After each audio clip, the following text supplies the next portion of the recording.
Entire structure ante we say that there are 3 levels of government. మనకి 3 levels of government ఏముంటాయి? First వచ్చేసి union government అంటాం. Next వచ్చేసి state government అంటాం. Last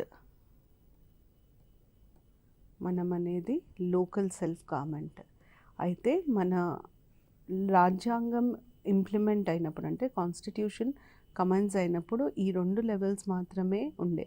ఎప్పుడు at the commencement of the constitution. ఈ 3వ లెవెల్ ఏదైతే ఉందో లోకల్ సెల్ఫ్ గవర్నమెంట్ని, దీన్ని మనం 73rd and 74th constitutional amendment act ద్వారా ఇన్సర్ట్ చేసాం.